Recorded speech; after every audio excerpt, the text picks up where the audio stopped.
আসসালামু আলাইকুম স্যার। ওয়ালাইকুম আসসালাম। ভালো আছেন স্যার? আছি আলহামদুলিল্লাহ। সবকিছু ঠিক আছে? সবকিছু আচ্ছা, ঠিক আছে স্যার।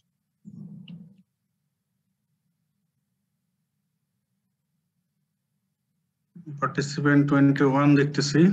আচ্ছা, আসতে থাক। আমরা স্টার্ট করে দেই। জি স্যার। আমরা অ্যান্টি থ্রম্বোটিক্স স্টার্ট করেছি কালকে। এর মধ্যে অ্যান্টি প্লেটলেট ড্রাগস ডিসকাশন হয়ে গেছে। অ্যান্টি কোয়াগুলেন্টস জাস্ট স্টার্ট করেছিলাম, এটা কন্টিনিউ করি আজকে। অ্যান্টি কোয়াগুলেন্টসকে আমরা দুই ভাগে ক্লাসিফাই করছি, এটা হচ্ছে ওরাল এন্ড প্যারেন্টারাল।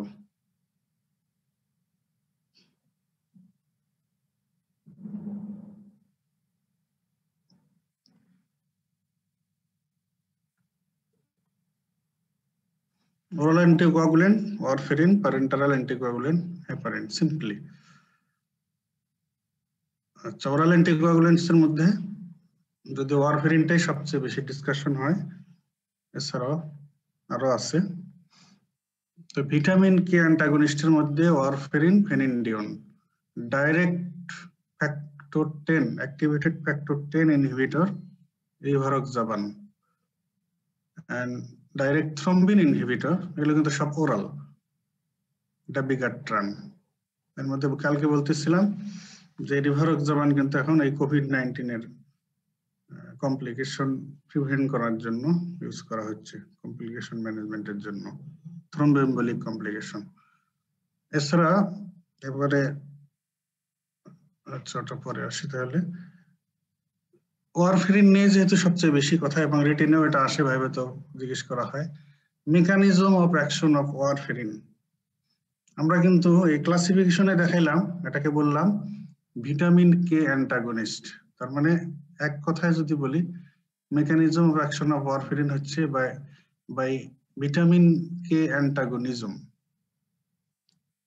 ভিটামিন কে অ্যান্টাগনিজম করে ওয়ারফেরিন তার অ্যাকশন করে।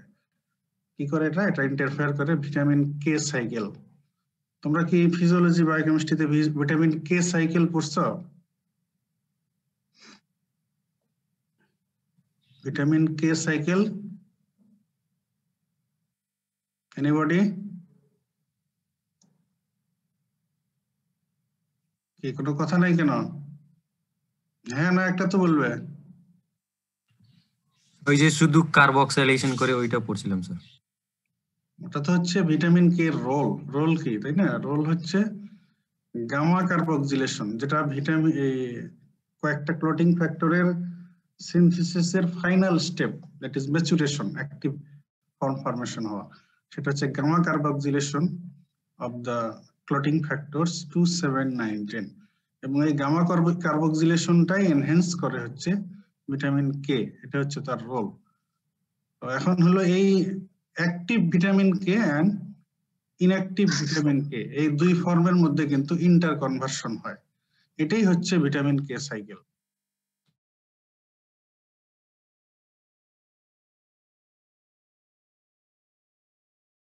Glutamic acid residue of the clotting factors 2, 7, 9, 10, এই স্টেপেই রোল হচ্ছে vitamin K. Vitamin K enhance gamma carboxylation of glutamic residue of the clotting factors 2, 7, 9, 10। তো যখন এই অ্যাকশনটা অ্যান্টাগোনাইজ হয়ে যায় বাই ওয়ারফেরিন, তখন এই ফ্যাক্টরগুলোর, এই ক্লটিং ফ্যাক্টরগুলোর এই ঘটনাটা আর হয় না। ফাইনাল স্টেপ যেটা এই সিনথেসিসের, এটা ভিটামিন কে ডিপেন্ডেন্ট, এটা হয় না। না হলে there is no synthesis of active vitamin K dependent clotting factors, that is factor 2, 7, 9, 10, এগুলোর অ্যাক্টিভ ফর্মটা আর ফর্মেশন হয় না। তো যখন অ্যাক্টিভ না হয় তখন তার ওই ইমম্যাচিউর বা ইনঅ্যাক্টিভ প্রোটিনটা আর কোনো ক্লটিং ইফেক্ট থাকবে না, তো তখন হয়ে যাবে অ্যান্টিকোয়াগুলেন্ট ইফেক্ট। তাহলে normally vitamin K gamma carboxylation of glutamic residue of the factor 2, 7, 9, 10, এটার ফাইনাল স্টেপ এটাকে ক্যাটালাইজ করে। তো যখন ওয়ারফেরিন ইউজ করা হয় তখন এই ভিটামিন কে এর অ্যান্টাগনিজম হয়ে যায়, তারপরে ভিটামিন কে এর যে রোলটা এখানে সে আর প্লে করতে পারলো না, তখন no synthesis of active vitamin K dependent clotting factor, so there will be anticoagulant effect. আচ্ছা, এখানে দেখো ভিটামিন কে সাইকেল যেটার কথা বলছিলাম, ভিটামিন কে সাইকেল মানে হচ্ছে ইন্টারকনভার্সন cycle between vitamin K ইপক্সাইড and reduced vitamin K. এই রিডিউসড ভিটামিন কেটা হচ্ছে active form of vitamin K, R vitamin K ইপক্সাইড এটা হচ্ছে ইনঅ্যাক্টিভ ফর্ম। এখানে সাইকেল দেখানো হয়েছে, দেখো এই হলো vitamin K ইপক্সাইড inactive, it is converted into reduced vitamin K, এখানে রিডাকশন হয় by the enzyme vitamin K ইপক্সাইড রিডাকটেজ enzyme দ্বারা। তাহলে vitamin K ইপক্সাইড inactive, it is converted into reduced vitamin K, that is active form of vitamin K, by the enzyme vitamin K epoxide reductase. তাহলে active vitamin কে যখন হয়ে গেল, এই active vitamin K will catalyze gamma carboxylation of glutamic acid residue of the clotting factors 2, 7, 9, 10. Inactive যেগুলো inactive vitamin কে clotting factors কে dependent clotting, এগুলোকে যখন gamma carboxylation করে ফেললো, এই ভিটামিন কে হয়ে গেল বায়োলজিক্যালি অ্যাক্টিভ ক্লটিং ফ্যাক্টরস। এটা হলো নরমালি ফিজিওলজিক্যালি এই ঘটনাটা ঘটে। তো যখন ওয়ারফেরিন দেওয়া হবে, ওয়ারফেরিন এই ভিটামিন কে ইপক্সাইড রিডাকটেজ এই এনজাইমকে ইনহিবিট করবে। তাহলে warfarin inhibit vitamin K ইপক্সাইড রিডাকটেজ, does conversion of vitamin K epoxide into reduced vitamin K will be inhibited. There is no conversion of vitamin K epoxide into active or reduced vitamin K. যখন এই conversion হবে না, there is no active vitamin K or no reduced vitamin K, তাহলে এর সঙ্গেই যে link, এই vitamin active vitamin কে inactive vitamin K dependent clotting factor গুলোকে বায়োলজিক্যালি অ্যাক্টিভ ক্লটিং ফ্যাক্টরে কনভার্সন করে। তো এটা যদি না থাকে তাহলে এই কনভার্সনটাও হবে না, তাহলে there is no biologically active clotting factors। এখানে মূলত 2, 7, 9, 10 এই ফ্যাক্টর গুলোর গামা কার্বক্সিলেশন হবে না, অ্যাক্টিভেশন হবে না। So there will be anticoagulant effect. তাহলে মেকানিজম অ্যাকশন অফ ওয়ারফেরিন এক কথায় হলো vitamin K অ্যান্টাগনিজম, R in details ডিসকাশনটা হলো এরকম যে এটা ভিটামিন কে ইপক্সাইড রিডাকটেজ কে ইনহিবিট করে ভিটামিন কে ইপক্সাইড থেকে রিডিউসড ভিটামিন কে তে কনভার্সন হওয়া বা অ্যাক্টিভ ভিটামিন কে কনভার্সন হওয়া, এটাকে ইনহিবিট করতেছে, যার ফলে ইনঅ্যাক্টিভ ভিটামিন কে ক্লটিং ফ্যাক্টর গুলো আর অ্যাক্টিভ ক্লটিং ফ্যাক্টর হতে পারতেছে না। So there is no coagulation clotting effect, clotting mature clotting factor synthesis হচ্ছে না, দেয়ার will B anticoagulation. Uses of warfarin, prevention and treatment of ডিভিটি। ডিভিটি তে কি হয়? Deep vein thrombosis. Thrombosis. Deep vein Prevention, thrombosis. very good. Prevention and treatment of pulmonary embolism. And prevention of thromboembolism and thromboembolism complication in patients with atrial fibrillation or some cardiac diseases, including mechanical heart valve. Atrial fibrillation এর একটা common cause হচ্ছে mitral valvular disease। যাদের mitral valvular disease থাকে তাদের complication হিসেবে atrial fibrillation হয়, আর যাদের atrial fibrillation থাকে তাদের রিস্ক থাকে ইন্ট্রাঅ্যাট্রিয়াল থ্রম্বাস ফর্মেশন হওয়ার, এবং সেই থ্রম্বাস ওখান থেকে ডিটাচড হয়ে এম্বোলিজম হয়ে সার্কুলেশন দিয়ে বিভিন্ন জায়গায় গিয়ে সেখানে এম্বোলিক কমপ্লিকেশন, ইনফাকশন এগুলো হতে পারে। তো এই জন্য prevention of thromboembolism and its complication in patients with atrial fibrillation, কিংবা অন্য কোনো কার্ডিয়াক ডিজিজ থাকলেও, কিংবা হার্টে যদি কারো মেকানিক্যাল হার্ট ভালভ লাগানো থাকে, তো ওই মেকানিক্যাল হার্ট ভালভ আমাদের নরমালি একজনের ন্যাচারাল হার্ট ভালভ, আর যখন কারো ভালভ রিপ্লেস করা হয় মেকানিক্যাল হার্ট ভালভ দিয়ে, স্পেশালি যদি এগুলো হয় মেটালিক হার্ট ভালভ দিলে এখানে ইট প্রিডিসপোজ টু থ্রম্বোসিস। তো এই জন্য এইসব ক্ষেত্রে রুটিনলি এই অ্যান্টিকোয়াগুলেন্ট হিসেবে ওয়ারফেরিন দেওয়া হয়। তাহলে prevention and treatment of DVT, prevention of treatment of pulmonary embolism, prevention of thromboembolism in patients with atrial fibrillation or cardiac diseases, including mechanical heart valve. Adverse effect of warfarin. যেহেতু অ্যান্টিকোয়াগুলেট, যদি coagulation না হইতে পারে তাহলে কি problem হবে? Bleeding হবে। Bleeding, এটা হলো complication. Skin necrosis, necrosis of other tissues and organs, and very important adverse event is used in first trimester of pregnancy, which is known as warfarin embryopathy. Bleeding, skin necrosis, necrosis of other tissues and organs, and warfarin embryopathy if used in first trimester of pregnancy. এজন্য তো in general এটাকে প্রেগন্যান্সিতে contraindicated বলা হয়।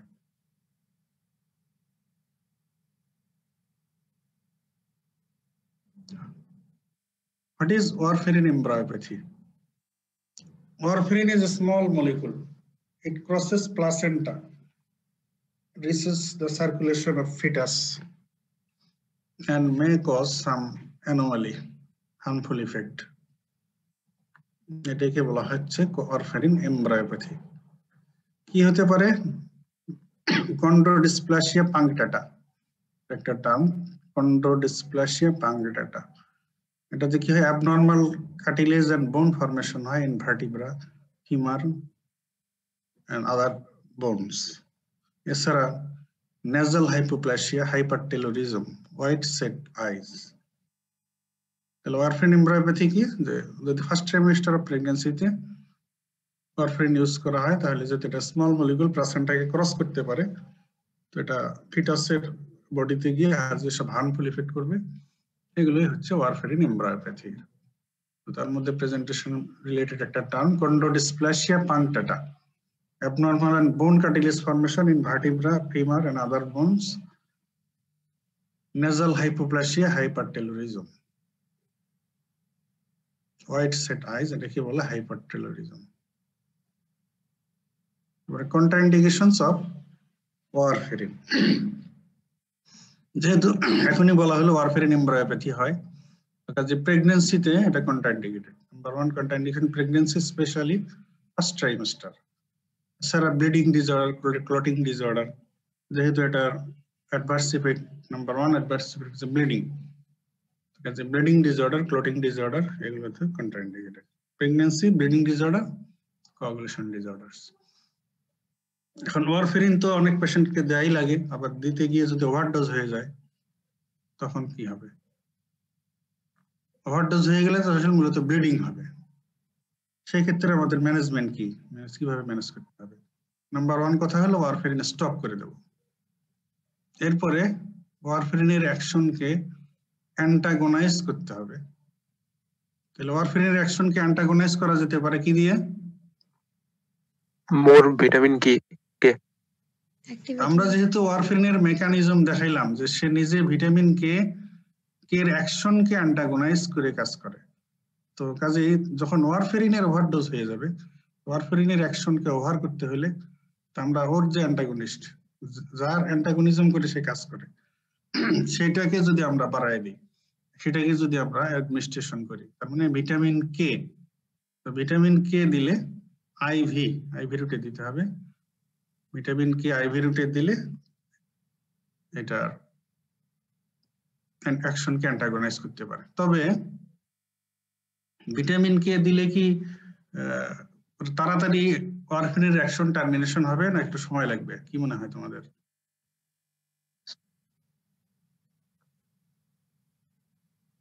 বলো। Sir মোটামুটি তাড়াতাড়ি sir fat soluble vitamin. Fat soluble দিয়ে তো কোনো কথা নেই, আমরা তো এটা আইভি দেবো, কারণ ওভারডোজ হয়েছে, এটার তো ট্রিটমেন্ট তো আর ধীরে ধীরে করা যাবে না, এটা র্যাপিড অ্যাকশন নিতে হবে। কিন্তু ভিটামিন কে দিলে আমি যেটা বলতেছি, ওয়ারফেরিন অ্যাকশন কি সে খুব তাড়াতাড়ি টার্মিনেট করতে পারবে? তোমাদের কি তাই মনে হয়? না স্যার, দেরিতে করবে। কেন দেরিতে? কারণ ক্লটিং ফ্যাক্টর অ্যাক্টিভ করতে হবে। হ্যাঁ, ভিটামিন কে এই ক্লটিং ফ্যাক্টর গুলোর ফাইনাল স্টেপ, ওখানে গামা কার্বক্সিলেশন করবে, এগুলো তো কিছু এগুলো বায়োকেমিক্যাল স্টেপস আছে, তাই না? তো এগুলো হইতে তো একটু সময় লাগবে, এত তাড়াতাড়ি তো আসলে অ্যান্টাগনিস্ট করতে পারবে না, সেই জন্য শুধু ভিটামিন কে দিলে হবে না। যদি মাইনর ব্লিডিং হয়, মানে ওভারডোজ হয়ে মাইনর ব্লিডিং হয়েছে, যে আমরা একটু সময় নিতে পারবো, এরকম যদি হয় তাহলে ভিটামিন কে দিলে এনাফ। আর যদি সিভিয়ার ব্লিডিং হয়, সিভিয়ার ওয়ারফেরিন ওভারডোজের কারণে সিভিয়ার ব্লিডিং হয়ে গেছে, তো সেই ক্ষেত্রে শুধু ভিটামিন কে দিয়েই বসে থাকলে চলবে না, কারণ ওটা অ্যাকশন হইতে তো সময় লাগবে। সেই জন্য আমরা দিতে পারি ফ্রেশ ফ্রোজেন প্লাজমা, তাহলে এখানে রেডিমেড ক্লটিং ফ্যাক্টর থাকবে, অথবা ক্লটিং ফ্যাক্টর প্রিপারেশনই আছে, ক্লটিং ফ্যাক্টর কনসেন্ট্রেট। আর এইগুলো যদি না পাওয়া যায়, whole blood, fresh whole blood দিলাম, তাহলে ইমার্জেন্সিটা আমরা কভার করতে পারবো। তো বাকি ভিটামিন কে দিয়ে লং টার্ম যেটা কভারেজ সেটা মেনটেন করা যাবে পরে। এই জন্য যদি মাইনর ব্লিডিং হয়, মাইনর অ্যাডভার্স ইফেক্ট, সেক্ষেত্রে ওয়ারফেরিনের ওভারডোজের ক্ষেত্রে ট্রিটমেন্ট হিসেবে আইভি ভিটামিন কে দিলে এনাফ হতে পারে। কিন্তু যদি সিভিয়ার ব্লিডিং হয়, ম্যানিফেস্টেশন সিভিয়ার যদি হয়, সেক্ষেত্রে আমরা ভিটামিন কেও দেবো, পাশাপাশি ক্লটিং ফ্যাক্টর কনসেন্ট্রেট অ্যাভেলেবল থাকলে দিতে পারি, বা ফ্রেশ ফ্রোজেন প্লাজমা, আর এগুলো না থাকলে whole blood, fresh whole blood এটা আমরা দিতে পারি। ওকে, তবে এখন তাহলে বলো যে ওয়ারফেরিনের অ্যান্টিডট কাকে বলবো আমরা? Vitamin K sir. Vitamin K. ঠিক আছে, এবারে how to monitor warfarin therapy. যেহেতু ওয়ারফেরিন দিলেই আমরা দেখলাম যে প্রবলেম হচ্ছে bleeding, common problem, common adverse effect bleeding হয়, তো এই জন্য এটা কিন্তু টাইম টু টাইম মনিটর করতে হবে। তো ওয়ারফেরিন থেরাপি দেওয়ার পরে কোন টেস্ট দিয়ে মনিটর করা হয়? হেমাটোলজিক্যাল কোন টেস্ট দিয়ে?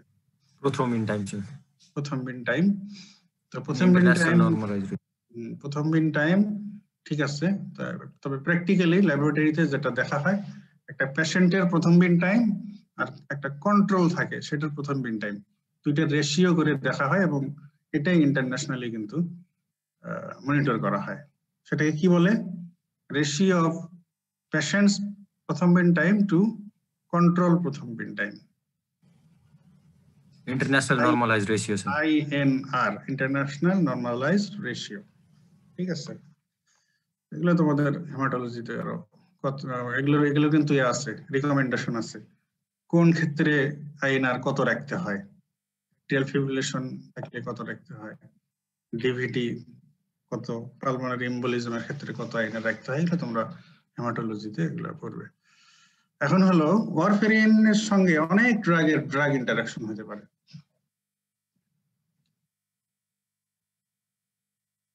কিছু আছে এনজাইম ইন্ডুসার, কিছু আছে এনজাইম ইনহিবিটরস।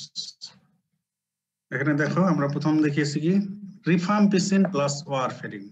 রিফাম্পিসিন কি এনজাইম ইন্ডুসার না ইনহিবিটর? মনে আছে? Enzyme inhibitor sir. Inhibitor sir. Inhibitor. Rifampicin একটা পোটেন্ট এনজাইম ইন্ডিউসার, এটা উলটপালট করলে কেমনে হবে? এই যে রিফাম্পিসিন, কার্বামাজিপিন, ফেনোবারবিটন, এগুলো সব এনজাইম ইন্ডিউসার। রিফাম্পিসিন, কার্বামাজিপিন, ফেনোবারবিটন।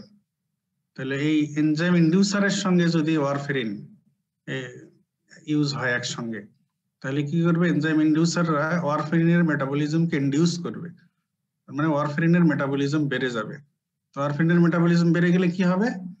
ওয়ারফেরিনের অ্যান্টিকোয়াগুলেন্ট ইফেক্ট এটা কমে যাবে। ওয়ারফেরিন তো অ্যান্টিকোয়াগুলেন্ট, তাহলে তার মেটাবলিজম যদি বেড়ে যায় তো তাহলে অ্যান্টিকোয়াগুলেন্ট ইফেক্ট কমে যাবে। অ্যান্টিকোয়াগুলেন্ট ইফেক্ট কমে গেলে তাহলে কি হবে? কোয়াগুলেশন বেশি হবে, তার মানে থ্রম্বোএম্বোলিকের কমপ্লিকেশনের চান্স বেড়ে যাবে। তাহলে যদি ওয়ারফেরিনের সঙ্গে যে কোনো এনজাইম ইন্ডিউসার ইউজ হয়, তাহলে ওয়ারফেরিনের মেটাবলিজম ইন্ডিউস হয়ে মেটাবলিজম বেড়ে গিয়ে ওয়ারফেরিনের অ্যাকশন কমে যাবে। ওয়ারফেরিনের অ্যাকশন কমে যাওয়া মানে অ্যান্টিকোয়াগুলেন্ট অ্যাকশন কমে যাওয়া, আর অ্যান্টিকোয়াগুলেন্ট অ্যাকশন কমে গেল মানে থ্রম্বোএম্বোলিজমের চান্স বেড়ে যাবে। এখন সিমিটিডিন, ওমিপ্রাজল, এরা কি এনজাইম ইন্ডিউসার না ইনহিবিটর? স্যার এটা inhibitor sir. Enzyme inhibitor. Cimetidine, omeprazole এগুলো এনজাইম ইনহিবিটর। এই ciprofloxacin, erythromycin, metronidazole, ketoconazole, chloramphenicol এগুলো ইনহিবিটর স্যার। Enzyme inhibitor. হ্যাঁ, সবাই এনজাইম। তো এনজাইম ইনহিবিটরের সঙ্গে যদি ওয়ারফেরিন ইউজ হয় একসঙ্গে সিমুলটেনিয়াসলি, তাহলে কি হবে? ওয়ারফেরিনের মেটাবলিজম ইনহিবিশন, কমে যাবে। মেটাবলিজম কমে যাবে। মেটাবলিজম কমে গেলে ওয়ারফেরিনের অ্যাকশন বাড়বে না কমবে? বাড়বে স্যার। বাড়বে স্যার। তাহলে there will be enhancement of anticoagulant effect of warfarin। তাহলে কি হবে? তাহলে ব্লিডিং এর চান্স Blood- বেড়ে যাবে, ব্লিডিং এর চান্স বেড়ে যাবে, ঠিক আছে? Blood thin. ব্লিডিং এর চান্স বেড়ে যাবে। আচ্ছা, আর একটা ড্রাগ ইন্টারঅ্যাকশন হতে পারে ব্রড স্পেকট্রাম অ্যান্টিবায়োটিক্স এর সঙ্গে। ব্রড স্পেকট্রাম অ্যান্টিবায়োটিক্স এর সঙ্গে যদি ওয়ারফেরিন ইউজ হয় তাহলে কি হবে? এটা আসলে ডাইরেক্ট ইন্টারঅ্যাকশন না, এটা ইনডাইরেক্ট ইন্টারঅ্যাকশন। কিরকম? তোমরা হয়তো জানো যে গাট ফ্লোরা কিছু কিছু ভিটামিন সিনথেসিস করে, তাই না? কি পড়ছো? Flora, vitamin K synthesis. Vitamin K and some vitamin B complex এর কিছু কিছু তৈরি করে গাট ফ্লোরা। এখন যেহেতু ভিটামিন কে গাট ফ্লোরা থেকে তৈরি হয়, তো যদি ব্রড স্পেকট্রাম অ্যান্টিবায়োটিক ইউজ হয় তাহলে ফ্লোরা সাপ্রেসড হয়ে যাবে, তাহলে ভিটামিন কে তৈরি হবে না, তাহলে ভিটামিন কে লেভেল বডিতে এমনিতেই কমে গেল। আবার ওয়ারফেরিন দেওয়ার কারণে, ওয়ারফেরিন নিজেও তো ভিটামিন কে অ্যান্টাগনিজম করে কাজ করে, আবার বডিতে এই গাট ফ্লোরা সাপ্রেস হওয়ার কারণে ভিটামিন কে কমে গেছে অলরেডি। তার মানে তখন ওয়ারফেরিন দিলে এই ওয়ারফেরিন, ওই পেশেন্টের ওয়ারফেরিনের সেনসিটিভিটি অনেক বেশি হবে, তার মানে ওয়ারফেরিনের অ্যাকশন ওই পেশেন্টের বডিতে বেশি হবে। That is increase sensitivity to warfarin. যেহেতু গাট ফ্লোরা সাপ্রেস হয়ে ভিটামিন কে এমনিই কমে আছে, তো ওয়ারফেরিন দিয়ে আরো কমানো হলো, তাহলে অল্পেই অ্যান্টিকোয়াগুলেন্ট এফেক্ট পাওয়া যায়। তাহলে ব্রড স্পেকট্রাম অ্যান্টিবায়োটিকের সঙ্গে ওয়ারফেরিনের ইনডাইরেক্ট একটা ড্রাগ ইন্টারঅ্যাকশন হচ্ছে এই গাট ফ্লোরা সাপ্রেস হওয়ার কারণে, ভিটামিন কে লেভেল রিডাকশন হওয়ার কারণে ওয়ারফেরিন নিজে অ্যান্টাগনাইজ করে ভিটামিন কে, সব মিলিয়ে there is increased sensitivity to anticoagulant effect of warfarin।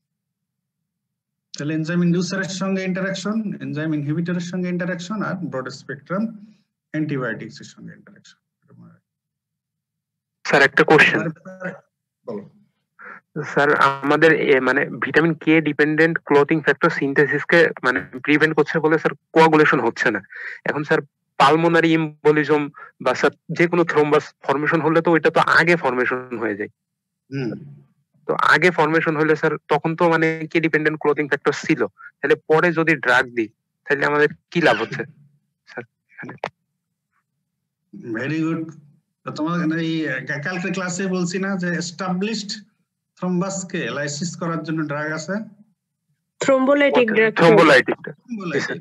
Pulmonary first treatment তো থ্রোম্বোলাইটিক, তারপরে হলো সাবসিকুয়েন্ট ট্রিটমেন্ট হচ্ছে এই anticoagulant, antiplatelet. Like that acute myocardial ইনফারশন, immediate treatment আমরা কি বলছি? থ্রোম্বাস যেটা হয়ে গেছে করোনারি আর্টারিতে অক্লুশন হয়ে গেছে, স্ট্রেপ্টোকাইনেজ, অ্যালটিপ্লেজ, ডিটিপ্লেজ, টেনেকটিপ্লেজ, যেটা এস্টাবলিশড থ্রোম্বাস সেটাকে তো এই অ্যান্টিপ্লেটলেট বা অ্যান্টিকোয়াগুলেন্ট দিয়ে তো এটাকে লাইসিস করা যাবে না। এটা হলো সাবসিকুয়েন্ট কমপ্লিকেশন প্রিভেন্ট করার জন্য, সিকুয়েলি প্রিভেন্ট করার জন্য, ঠিক আছে? আর ইমিডিয়েটলি লাইসিস করতে হলে অবশ্যই তো থ্রোম্বোলাইটিক আর ফিব্রিনোলাইটিক দিতে হবে। ওকে, থ্যাংক ইউ। এবারে প্যারেন্টেরাল অ্যান্টিকোয়াগুলেন্ট। প্যারেন্টেরাল অ্যান্টিকোয়াগুলেন্টের মধ্যে অনেক কাল আগে থেকে তো ইউজ হয়ে আসছে হেপারিন। তো এই কয়েক বছর থেকে কিছু ড্রাগ চলে আসছে যেগুলো হেপারিন অ্যানালগ। এছাড়া প্যারেন্টেরাল অ্যান্টিকোয়াগুলেন্টের মধ্যে ডাইরেক্ট থ্রম্বিন ইনহিবিটর, আমরা ওরাল অ্যান্টিকোয়াগুলেন্টের মধ্যেও ডাইরেক্ট থ্রম্বিন ইনহিবিটর দেখেছি, ডাবিগাট্রান। তো প্যারেন্টেরাল অ্যান্টিকোয়াগুলেন্টের মধ্যে আছে ডাইরেক্ট থ্রম্বিন ইনহিবিটর। তাহলে heparin, heparin analogues and direct thrombin inhibitors, এই হচ্ছে প্যারেন্টেরাল অ্যান্টিকোয়াগুলেন্টস। হেপারিনটাই সবচেয়ে বেশি করতে হবে, ওদিকে যেমন ওয়ারফেরিন ওরালের মধ্যে, প্যারেন্টেরালের মধ্যে হেপারিনটা সবচেয়ে বেশি করতে হবে। তো হেপারিন একটা সালফেটেড পলিস্যাকারাইড, আমাদের বডির সবচেয়ে strong, the strongest organic acid in our body is heparin. It is highly negatively charged. তাহলে sulphated polysaccharide strongest organic acid in the body, negatively charged. Source heparin আমাদের বডিতে কোথায় পাওয়া যায়, কোথায় থাকে? আমাদের ফিজিওলজি বায়োকেমিস্ট্রি নলেজ থেকে বলতে পারবে? বেসোফিল স্যার হেপারিন তৈরি করে। বেসোফিল করলে বেসোফিলের আগে কার নাম আসে? Mast cell sir, mast cell. Mast cell. Must cell. আর কোথায়? স্যার প্লেটলেটও কিছু তৈরি করে। ভেরি গুড, এই তো তোমরা জানো। তাহলে মাস্ট সেল আর বেসোফিল এন্ড প্লেটলেট, এই হচ্ছে আমাদের ন্যাচারাল সোর্স। তবে কমার্শিয়ালি যে হেপারিন তৈরি করা হয় সেগুলো কোত্থেকে পাওয়া যায়? কমার্শিয়াল প্রিপারেশনস এনিমেল থেকে কালেকশন করে এটাকে পিউরিফাই করে ফর্মুলেট করা হয়। একটা হলো porcine intestinal mucosa and bovine lungs.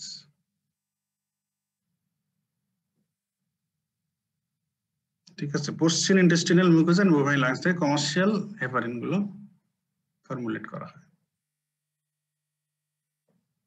আচ্ছা, এবারে question to you, is heparin orally effective? অনেক হাই ডোজে দিতে হবে স্যার। হাই ডোজে দিতে হবে। হাই ডোজে দিলে কি হবে? এটার ফসফরাস মেটাবলিজম অনেক বেশি, তো মানে এটা তো একটা প্রোটিন, মানে মিউকোপলিস্যাকারাইড। হেপারিনের ক্ষেত্রে কি ফাস্ট ফাস্ট মেটাবলিজম ব্যাপার? না স্যার, ডাইজেশন ম্যাটার। আমরা যে drugs having significant fast fast metabolism, সেই লিস্টে কি হেপারিন ছিল?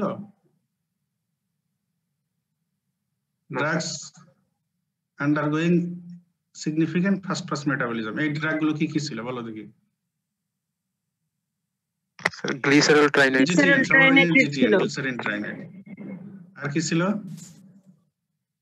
বিটা ব্লকার, প্রোপানোলল, এটিনোলল, মেটাবল, এগুলো ছিল। এছাড়া মরফিন, মরফিন, প্যাথিডিন, এগুলো ছিল। Morphine, pethidine, narcotic analgesic, diazepam, এগুলো ছিল। ওখানে তো হেপারিন নাই ওই লিস্টে। তো এখন ওরালি হেপারিন দেয়া যাবে কিনা চিন্তা করো। এখনই যে দেখাইলাম হেপারিনটা কেমিক্যালি কি জিনিস? মিউকোপলিস্যাকারাইড, তাই না? সালফেটেড মিউকোপলিস্যাকারাইড ধরলাম, সিম্পলি পলিস্যাকারাইড দিতে ধর, তাহলে ওরালি দিলে কি হবে? ডাইজেশন। ওরালি ভেঙে যাবে, দেয়া যাবে না। কার দ্বারা ডাইজেশন হবে? Sir পলিস্যাকারাইডেস enzyme. পলিস্যাকারাইডেস নামে কি কোনো এনজাইম আছে নাকি? স্যার মানে সিম্পলি বলা যেতে পারে যারা পলিস্যাকারাইড কে ডাইজেস্ট করে পলিস্যাকারাইড, কিন্তু স্পেসিফিক নাম আছে না? Amylase sir. অ্যামাইলেজ। কোন amylase? Salivary amylase. Pancreatic amylase sir. কে বলছে স্যালিভারি অ্যামাইলেজ? কার্বোহাইড্রেট স্প্লিটিং এনজাইমের মধ্যে মোস্ট ইম্পর্টেন্ট এনজাইম কোনটা এবং সেটা কোথাকার? Pancreatic amylase. Amylase main digestion তো হয় প্যানক্রিয়াটিক এনজাইম দিয়ে, তাই না? প্যানক্রিয়াটিক অ্যামাইলেজ দিয়ে ডাইজেশন হয়ে যাবে। এই জন্য হেপারিন ইজ ওরালি ইনএফেক্টিভ। ঠিক আছে, তাহলে এটার কোন রুটে দিতে হবে? যেহেতু ওরালি ইনএফেক্টিভ, প্যারেন্টারাল রুটে দিতে হবে। প্যারেন্টারাল কোন কোন রুটে দেওয়া যেতে পারে? Ivy and subcutaneous. Ivy and subcutaneous. তবে যেটা পুরনো হেপারিন, যেটা স্ট্যান্ডার্ড হেপারিন যেটাকে বলে, standard heparin or আনফ্র্যাকশনেটেড heparin or high molecular weight heparin, এইটা দেওয়া হয় আইভি। আর পরে যেটা আসছে লো মলিকুলার ওয়েট হেপারিন, এটা মূলত দেওয়া হয় সাবকিউটেনিয়াসলি। এটাও আইভি দেওয়া যেতে পারে, তবে রুটিনলি এটা সাবকিউটেনিয়াসলি দেওয়া হয়। তাহলে স্ট্যান্ডার্ড হেপারিন আইভি রুটে, লো মলিকুলার ওয়েট হেপারিন সাবকিউটেনিয়াস রুটে। আর হেপারিন ওরালি দেওয়া যাবে না, মানে দেওয়া যাবে না বলতে কি, দিলে ইনএফেক্টিভ। কেউ যদি দেয় দিতে হতে পারলো, ওটা দিয়ে কোনো কাজ হবে না, ineffective. Mechanism of action of heparin. আচ্ছা, হেপারিনের মেকানিজম বলো দেখি। তোমাদের এটা পড়ে আসছো ফিজিওলজি বায়োকেমিস্ট্রিতে, বলো বলো বলো, কি মনে নাই? কোনো কথা নাই?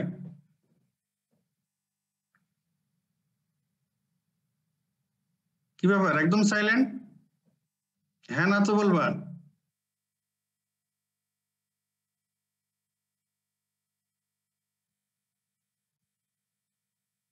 তোমরা কি লাইনে আসো না ডিসকানেক্টেড? স্যার আসি স্যার, আসি স্যার। আচ্ছা তাহলে কোনো কথা নাই কেন, কিছু তো বলতে হবে। আচ্ছা ঠিক আছে। কি বিপদে পড়ে। আচ্ছা heparin itself is not so potent anticoagulant. Heparin নিজে কিন্তু তেমন শক্তিশালী বা তেমন গুরুত্বপূর্ণ কোনো অ্যান্টিকোয়াগুলেন্ট ইফেক্ট দিতে পারে না। এটা হলো ইনডাইরেক্টলি কাজ করে। কি কাজ করে? Heparin binds with অ্যান্টিথ্রম্বিন। অ্যান্টিথ্রম্বিন মনে পড়ে? অ্যান্টিথ্রম্বিনের সঙ্গে বাইন্ড করে, অ্যান্টিথ্রম্বিনের সঙ্গে বাইন্ড করলে ইট causes conformational change of the molecule antithrombin. অ্যান্টিথ্রম্বিনের সঙ্গে হেপারিন বাইন্ড করলো, এটার কনফরমেশনাল চেঞ্জ, শেপ চেঞ্জ করে দিলে এটার অ্যান্টিথ্রম্বিনের অ্যাকশনকে সে 1000 ফোল্ড বাড়িয়ে দেয়। অ্যান্টিথ্রম্বিনের অ্যাকশনকে 1000 ফোল্ড বাড়িয়ে দিয়ে সে অ্যান্টিকোয়াগুলেন্ট ইফেক্ট করে। তার মানে হেপারিন নিজে অতটা অ্যান্টিকোয়াগুলেন্ট ইফেক্ট শো করতে পারে না, সে অ্যান্টিথ্রম্বিনের সঙ্গে বাইন্ড করার পরে এই অ্যান্টিথ্রম্বিনের কনফরমেশনাল চেঞ্জ করে দিয়ে অ্যান্টিথ্রম্বিনের অ্যান্টিকোয়াগুলেন্ট ইফেক্টকে 1000 ফোল্ড বাড়িয়ে দেয়। এখন অ্যান্টিথ্রম্বিনের পরে কি করে? অ্যান্টিথ্রম্বিন মূলত থ্রম্বিনকে বাইন্ড করে। থ্রম্বিন তো এই কোয়াগুলেশন সিকোয়েন্সের ইম্পর্টেন্ট স্টেপে থ্রম্বিন ফরমেশন হয়। থ্রম্বিন আবার ফিব্রিনোজেনকে ফিব্রিনে কনভার্সন করায়, তাহলে সেই থ্রম্বিনকে ইনহিবিট করে দেয়। এছাড়া এডিশনাল ইফেক্ট আছে তার, to inhibit factor 9 and factor 10। Factor 10 ও ইম্পর্টেন্ট স্টেপ এই সব ক্লটিং সিকোয়েন্সে। তো তাহলে হেপারিন অ্যান্টিথ্রম্বিন 3 এর সাথে বাইন্ড করে, অ্যান্টিথ্রম্বিন 3 বা সিম্পলি অ্যান্টিথ্রম্বিন বলা হয় এখন, এর কনফরমেশনাল চেঞ্জ করে দিল, এর অ্যান্টিকোয়াগুলেন্ট ইফেক্ট বাড়িয়ে দিল। কিভাবে? সে কিভাবে কাজ করে? 1000 ফোল্ড বাড়িয়ে দেয়। সে থ্রম্বিনকে বাইন্ড করে, ফ্যাক্টর 9 কে বাইন্ড করে এবং ফ্যাক্টর 10 কেও বাইন্ড করে। এর মধ্যে এর অ্যাকশনের ক্ষেত্রে মোস্ট ইম্পর্টেন্ট হচ্ছে থ্রম্বিন এন্ড ফ্যাক্টর 10 এর অ্যাকশনকে ব্লক করা। এটা হলো ইম্পর্টেন্ট ইফেক্ট। এইভাবে অ্যান্টিকোয়াগুলেন্ট ইফেক্ট দেয়। তো স্ট্যান্ডার্ড হেপারিন এই তিনটা এর ক্ষেত্রে তিনটা ফ্যাক্টরেরই অ্যাকশন ব্লক হয়ে যায়, থ্রম্বিন, ফ্যাক্টর 9 এন্ড ফ্যাক্টর 10। আর লো মলিকুলার ওয়েট হেপারিন যেটা, এটা শুধু ফ্যাক্টর 10 এর ইফেক্টকে বাইন্ড করে। লো মলিকুলার ওয়েট হেপারিন এটা শুধু ফ্যাক্টর 10 এর ইফেক্টকে বাইন্ড করে। এই হচ্ছে এইভাবে অ্যান্টিকোয়াগুলেন্ট ইফেক্ট দিচ্ছে। তাহলে হেপারিন অ্যান্টিথ্রম্বিনের সঙ্গে বাইন্ড করে এর কনফরমেশন চেঞ্জ করে দিল, 1000 ফোল্ড এর অ্যাকশন বাড়িয়ে দিল। এরপরে স্ট্যান্ডার্ড হেপারিনের ক্ষেত্রে অ্যান্টিথ্রম্বিন, thrombin, factor 9 and factor 10 তিনটারই অ্যাকশনকে block করে দিল। আর লো মলিকুলার হেপারিন ফ্যাক্টর 10 এর অ্যাকশনকে ব্লক করে দিল। এইভাবে অ্যান্টিকোয়াগুলেন্ট ইফেক্ট হলো হেপারিনের।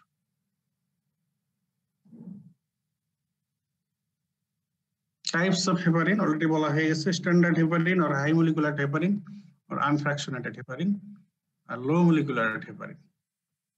লো মলিকুলার হেপারিনের নাম মনে রাখতে হবে, এনোক্সাপারিন, ডালটেপারিন, টিনজাপারিন। এনোক্সাপারিন, ডালটেপারিন, টিনজাপারিন। আচ্ছা, যেটা তখন বলতে গিয়ে বললাম যে পরে বলবো।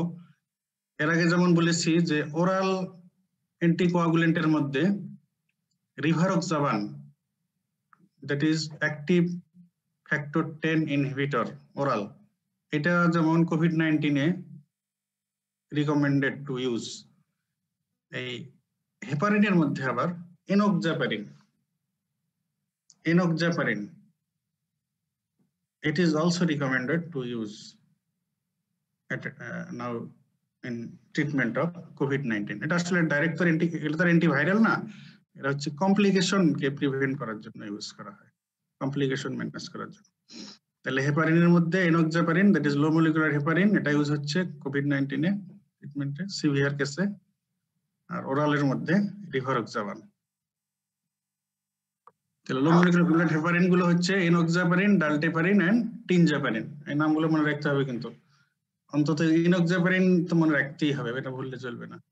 এনোক্সাপারিন কিন্তু এই অনেক কয়েক বছর থেকে ইউজ হচ্ছে এই অ্যাকুট মায়োকার্ডিয়াল ইনফার্কশনের ম্যানেজমেন্টে, আনস্টেবল অ্যানজাইনার ম্যানেজমেন্টে এগুলো কিন্তু ইউজ হয়ে আসছে। তারপরে ডিভিটি, ডিপ ভেইন থ্রম্বোসিসের ম্যানেজমেন্টেও কিন্তু ইউজ হয়ে আসছে অনেক কয়েক বছর থেকে।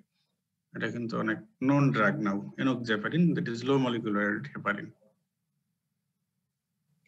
স্ট্যান্ডার্ড হেপারিন, হ্যাঁ বলো। স্যার এনোক্সাপারিনটা কোভিড-19, আনস্টেবল অ্যানজাইনা, ডিভিটি, আরেকটা কি বলছেন? কোভিড-19 তো আমাদের বলা যাবে না, কারণ এটা তো আসলে এখনো টেক্সট বুকে আসেনি। আর কোভিড-19 এ যেগুলো বললে অবশ্য বললে পরে বলো, আগে না। আগে বলতে হবে অ্যাকুট মায়োকার্ডিয়াল ইনফার্কশন, তারপরে বলো আনস্টেবল অ্যানজাইনা, ডিভিটি। সামনে স্লাইড থাকতে পারে, ইউজ দেখতে পারবা। আর শেষে ওটা জাস্ট ইন্টারেস্ট, বা যদি এক্সামিনার আরো জানতে চায়, আচ্ছা বলো দেখি যে এখন এটা নতুন একটা ডিজিজ ইউজ হচ্ছে জানো কিনা, তখন বলবা। এটা তোমাদের এডিশনাল ইনফরমেশন, টেক্সট বুকে তো এখনো আসে নাই, কাজে আগে ওটা বলা যাবে না, বললে আবার তুমি নিজে বিপদে পড়তে পারো। জাস্ট ফর ইন্টারেস্ট ওটা বললাম, মনে রাখো। হয়তো যদি এটা এস্টাবলিশড হয় সামনে, হয়তো টেক্সট বুকে এসে যেতে পারে। তো এটা একটা paid question for your viva exam and written exam. Compare and contrast standard heparin and low molecular weight heparin. Standard heparin and low molecular weight heparin. আচ্ছা, স্ট্যান্ডার্ড হেপারিন এটা হচ্ছে যেটা ওল্ড আর কি, যেটা আগে আসছে সেটা। আর লো মলিকুলার রিসেন্ট কয়েক বছর থেকে ইউজ হচ্ছে। তো স্ট্যান্ডার্ড হেপারিন হচ্ছে হাই মলিকুলার ওয়েট, আর এটার নামই তো হচ্ছে লো molecular heparin. Standard হেপারিনের root of administration হচ্ছে আইভি, একটা লোডিং ডোজ দেওয়া হয় ফার্স্ট, এরপরে মেনটেন করা হয় আইভি ইনফিউশন, এইভাবে দিতে হয় স্ট্যান্ডার্ড হেপারিন। আর লো মলিকুলার হেপারিন এটার রুট হচ্ছে সাবকিউটেনিয়াস ইউজুয়ালি। তো তাই যদি হয় standard heparin IV loading dose followed by IV infusion to maintain, তাহলে এটা কোথায় দিতে হবে? এটা কি হোম ট্রিটমেন্ট পসিবল এটার ক্ষেত্রে স্ট্যান্ডার্ড হেপারিনে? না স্যার। না স্যার। এটা তাহলে হসপিটালাইজ পেশেন্টকে দেওয়া হয়, হ্যাঁ। হোম ট্রিটমেন্ট নট পসিবল, বা সেলফ ট্রিটমেন্ট নট পসিবল। আর লো মলিকুলার হেপারিন, এই যে আমরা যখন ডিভিটির পেশেন্ট পাই, স্পেশালি অ্যাকুট এমআই, এগুলোর পেশেন্ট ডিভিট, তারপর পালমোনারি এম্বোলিজম, এগুলো তো হসপিটালাইজ ছাড়া তো ট্রিটমেন্ট হয় না। কিন্তু ডিভিটির পেশেন্ট কিন্তু হোম ট্রিটমেন্ট করা যায়। তো সেই ক্ষেত্রে এই লো মলিকুলার হেপারিন যেহেতু এটা দিতে, এটা রুট অফ অ্যাডমিশন হচ্ছে সাবকিউটেনিয়াস, আর সাবকিউটেনিয়াস হলে এটা self treatment, home based treatment possible এটার ক্ষেত্রে। স্ট্যান্ডার্ড হেপারিন দিলে রুটিনলি মনিটর করতে হয়, মনিটর। আচ্ছা, হেপারিন থেরাপি দিলে মনিটর করা হয় কোন টেস্ট দিয়ে বলতে পারবা? ওয়ারফেরিনে তো বলতে পারলা, প্রথম টাইম, দ্যাট ইজ আইএনআর দিয়ে মনিটর করা হয় ওয়ারফেরিন থেরাপি। আর হেপারিন থেরাপি মনিটর করতে হয় কোন টেস্ট দিয়ে? হেমাটোলজিক্যাল কোন টেস্ট দিয়ে? স্যার আমাদের হেমাটোলজি পড়ায়নি স্যার। আচ্ছা, না হেপারিন পড়ছো না, সেই হিসেবে জেনে আসতে পারো, বায়োকেমিস্ট্রি ফিজিওলজি পড়ে। আচ্ছা ঠিক আছে। হেপারিন দিলে এটার মনিটরিং এর টেস্ট হচ্ছে এপিটিটি। এপিটিটি তে কি হয়? APTT activated partial thromboplastin time, activated partial thromboplastin time. এখন এখানে কথা হলো যে স্ট্যান্ডার্ড হেপারিন দিলে এটার ক্ষেত্রে মনিটর করতে হয় ইনিশিয়ালি 6 আওয়ারলি, এরপরে সুবিধাজনক ইন্টারভ্যালে এরপরে করতে হয়। তার মানে এপিটিটি মনিটরিং এটার ক্ষেত্রে mandatory, specially initial few days. But low molecular হেপারিনের ক্ষেত্রে মনিটরিং দরকার হয় না।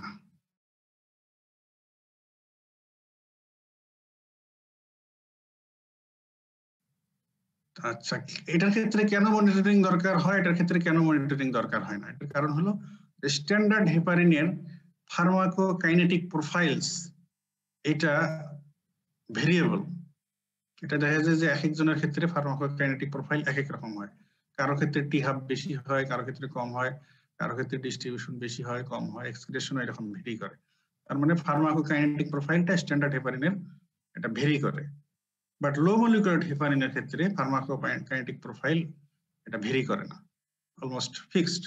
দেখা যায় সব ইন্ডিভিজুয়ালে সিমিলার ফার্মাকোকাইনেটিক প্রোফাইল। এই জন্য স্ট্যান্ডার্ড হেপারিনের ক্ষেত্রে এই একটা কোনো ফিক্সড কোনো ডোজিং শিডিউল করা এটা ডিফিকাল্ট, সেই জন্য মনিটর করতে হয়, মনিটর করে করে ডোজ অ্যাডজাস্ট করতে হয়।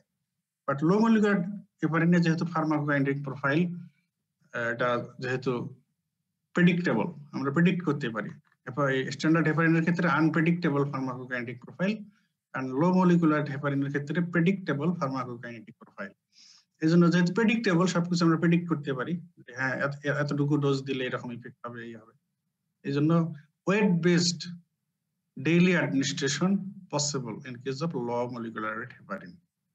পার কেজি বডি ওয়েট হিসেবে আমরা ডোজ ফিক্স করে দিতে পারি। এটা যেমন বলা হয়েছে 1 milligram per kg body wait, এই ডোজে লো মলিকুলার হেপারিন একটা fixed dose twice daily fixed dose দিয়ে দেওয়া হলো।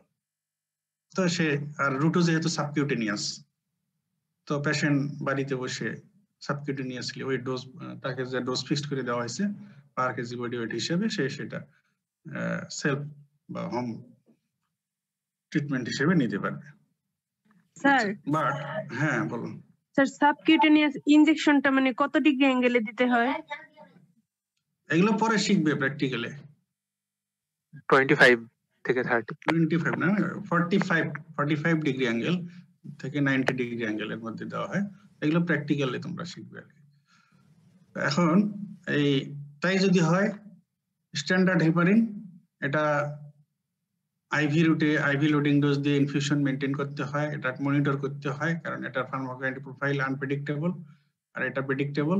তাহলে এই সব অ্যাডভান্টেজ লো মলিকুলার হেপারিনে বেশি পাওয়া যাচ্ছে।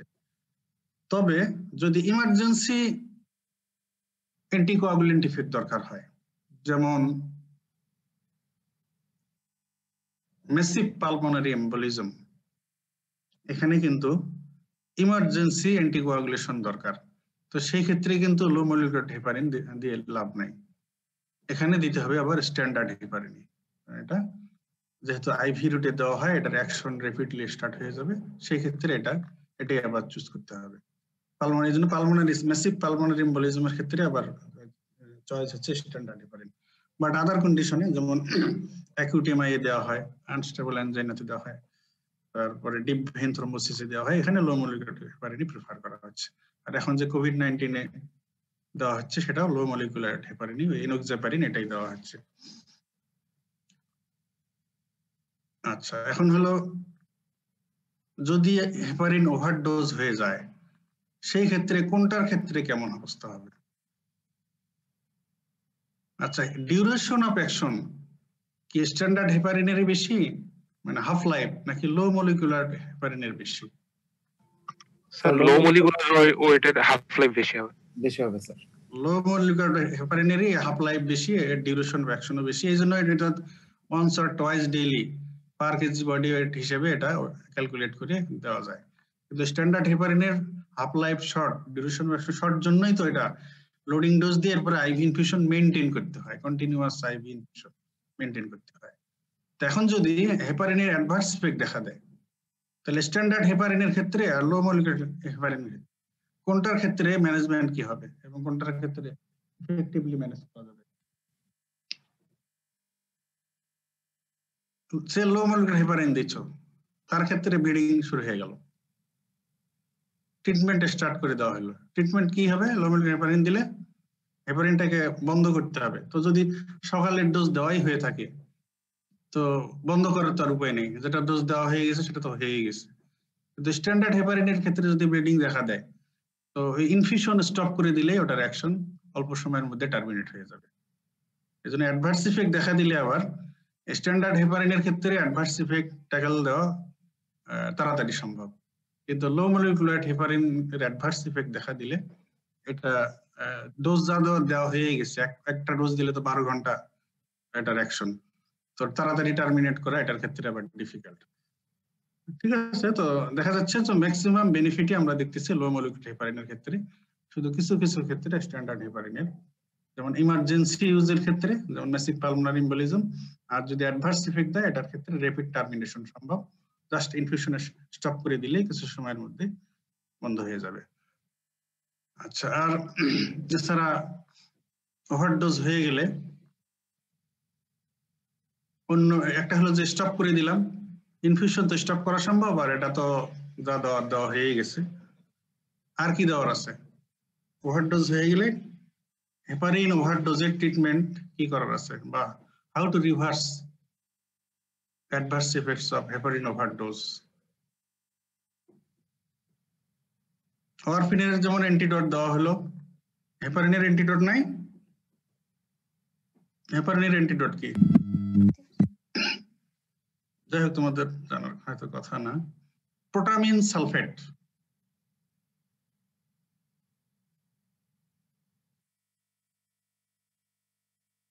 আচ্ছা, এই যে হেপারিন রিভার্সাল, যদি হেপারিন ওভারডোজ হয়ে যায় তাহলে এটার অ্যাকশনকে রিভার্স করা যাবে কিভাবে, বা ট্রিট করা যাবে কিভাবে? স্টপ হেপারিন, এটা হলো ইনফিউশনের ক্ষেত্রে প্রযোজ্য, আর লো মলিকুলার হেপারিনের ক্ষেত্রে বলছে যে পরের ডোজ থেকে আর দেবো না, স্টপ। তাহলে stoppage of heparin and administration of protamine sulfate. This is the antidote of heparin. Protamine sulfate. Protamine sulfate is the antidote of heparin.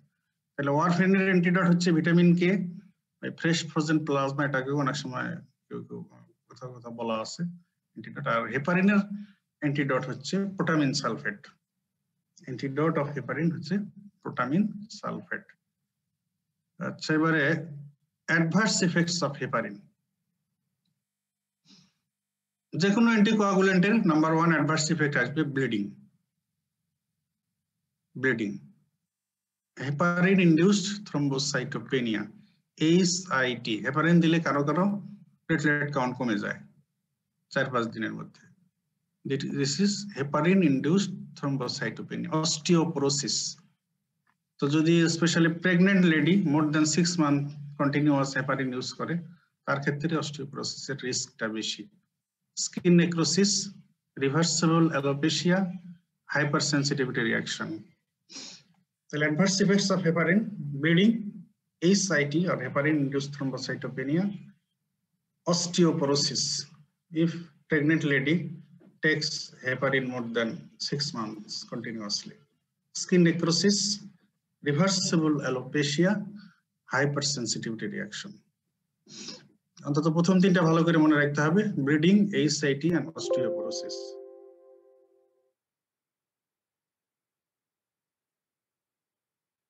HIT যেটা বললাম, যে হেপারিন দিলে কারো দেখা যায় যে প্লেটলেট কাউন্ট কমে যায়, এখানে অটো অ্যান্টিবডি ফর্মেশন হয়ে এটা প্লেটলেটকে অ্যাক্টিভেট করে থ্রম্বোএম্বোলিক কমপ্লিকেশন করে। তো এটাই হচ্ছে HIT। তো এটা আসলে স্ট্যান্ডার্ড হেপারিনেই বেশি হয়, লো মলিকুলার ওয়েট হেপারিনে কম হয়। আচ্ছা, আমরা যে কম্পেয়ার এন্ড কন্ট্রাস্ট যেটা বললাম, এখানে তোমরা এটাও লিখে রাখতে পারো যে হেপারিন ইনডিউসড থ্রম্বোসাইটোপেনিয়া এটা স্ট্যান্ডার্ড হেপারিনে বেশি হয়, লো মলিকুলার হেপারিনে কম হয়। ট্রিটমেন্ট কি? ট্রিটমেন্ট হচ্ছে যদি কারো হেপারিন দেওয়ার পরে হেপারিন ইনডিউসড থ্রম্বোসাইটোপেনিয়া ডেভেলপ করে, তখন তার জন্য সব ধরনের হেপারিন কন্ট্রাইন্ডিকেটেড হয়ে যাবে, তাকে আর কোনো হেপারিন দেওয়া যাবে না। Discontinue all heparins, both unfractionated heparin or standard heparin and low molecular heparin. তখন তাকে দিতে হবে আদার অ্যান্টিকোয়াগুলেন্ট, হেপারিন ছাড়া, হেপারিন অ্যানালগ ছাড়া অন্য যে অ্যান্টিকোয়াগুলেন্ট আছে, that is direct thrombin inhibitors. তাহলে ইউজ করতে হবে তখন direct thrombin inhibitor as alternative of heparin. What are the injectable R প্যারেন্টারাল direct thrombin inhibitor? Oral তো আমরা দেখাইছি ডাবিগাট্রা, এখানে দরকার হলো প্যারেন্টারাল ডাইরেক্ট থ্রম্বিন ইনহিবিটরস। নাম হচ্ছে হিরুডিন, লেপিরুডিন, বিভালুরিডিন। এই যে ডাইরেক্ট থ্রম্বিন ইনহিবিটরস, এগুলো প্যারেন্টারাল: হিরুডিন, লেপিরুডিন, বিভালুরিডিন। এটা হচ্ছে হেপারিন ইনডিউসড থ্রম্বোসাইটোপেনিয়া যদি কারো ডেভেলপ করে হেপারিন দেওয়ার পরে, তখন all heparin should be discontinue, কোনো হেপারিন আর তাকে দেওয়া যাবে না। আর অল্টারনেটিভ হিসেবে অ্যান্টিকোয়াগুলেন্ট ডাইরেক্ট থ্রম্বিন ইনহিবিটরস দিতে হবে। তাদের নাম হচ্ছে হিরুডিন, লেপিরুডিন, বিভালুরিডিন।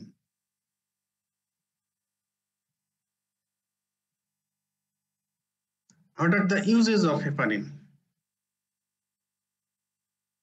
Unstable angina. Unstable angina patient ke routinely a low molecular rate heparin দেওয়া হয়, enoxaparin. Following acute MI. Acute MI হয়ে গেলে আসলে তো যেটা থ্রম্বাস established সেটা তো লাইসিস করার জন্য thrombolytic, but to reduce the risk of thromboembolism, complication reduce prevent করার জন্য এখানেও acute MI এর পরে হেপারিন, low molecular হেপারিন দেওয়া হয়। Patients undergoing PCI, primary percutaneous coronary intervention, cardiac intervention এর সময় হেপারিন ইউজ করা হয়। Treatment of DVT, prevention of venous thromboembolism, peripheral arterial occlusion. Unstable angina following acute MI, patient undergoing PCI, percutaneous coronary intervention, treatment of DVT, prevention of venous thromboembolism, prevention of peripheral arterial occlusion.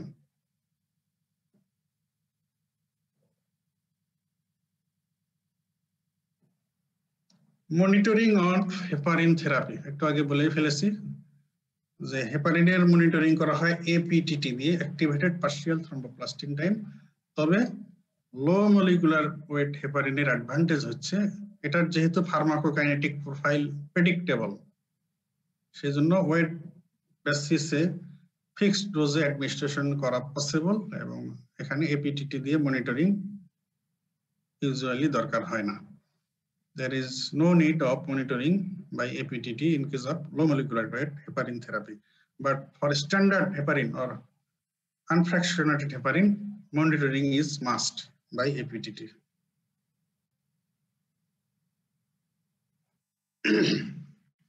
এবারে প্যারেন্টারাল anticoagulants এর second সিরিয়ালে যেটা ছিল, number 1 তো ছিল heparin, number 2 ছিল heparin analogues.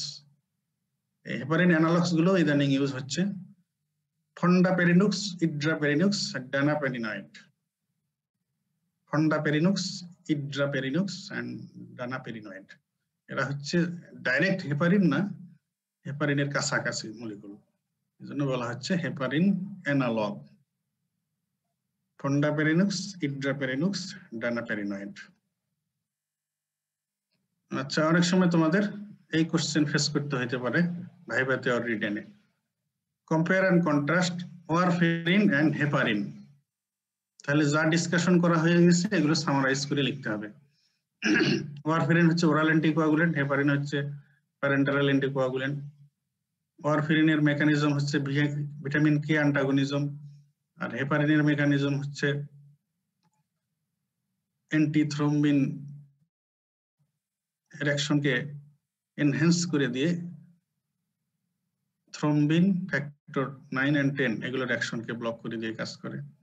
তো warfarin হচ্ছে ওরালি অ্যাডমিনিস্ট্রার্ড অ্যান্টিকোয়াগুলেন্ট, হেপারিন হচ্ছে প্যারেন্টারালি অ্যাডমিনিস্ট্রার্ড অ্যান্টিকোয়াগুলেন্ট।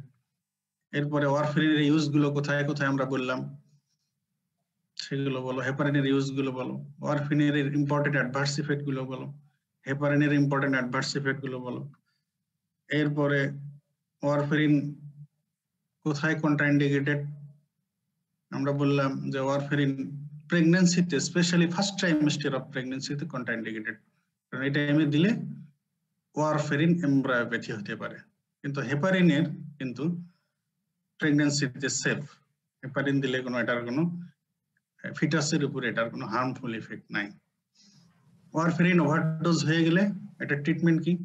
ওয়ারফেরিন স্টপ করে দিতে হয়, ভিটামিন কে আইভি দিতে হয়, clotting factor concentrate, fresh frozen plasma, even fresh whole blood যা দিয়ে ট্রিটমেন্ট করা যেতে পারে।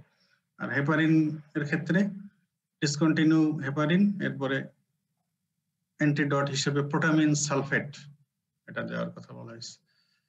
ঠিক আছে, তাহলে এইভাবে যদি পরীক্ষায় এভাবে রিটেনে আসে, রিটেনে অনেক সময় এরকম ভাইভাতে তো অত জানতে চাওয়া হবে না, কিছু কিছু বললে শেষ, কিন্তু রিটেনের জন্য তোমাদের এটা সাজায় রেডি করতে হবে।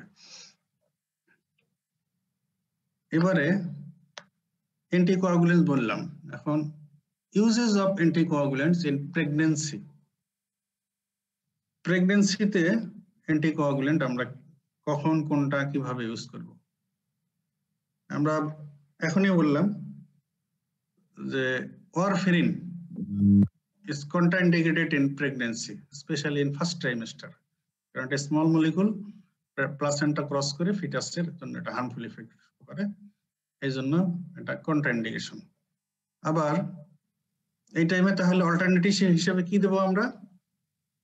ফার্স্ট ট্রাইমেস্টার অফ প্রেগন্যান্সিতে আমরা পেশেন্টের অ্যান্টিকোয়াগুলেন্ট দরকার, তাকে আমরা ওয়ারফেরিন দিতে পারবো না, কারণ এটা এমব্রায়োপ্যাথি করে।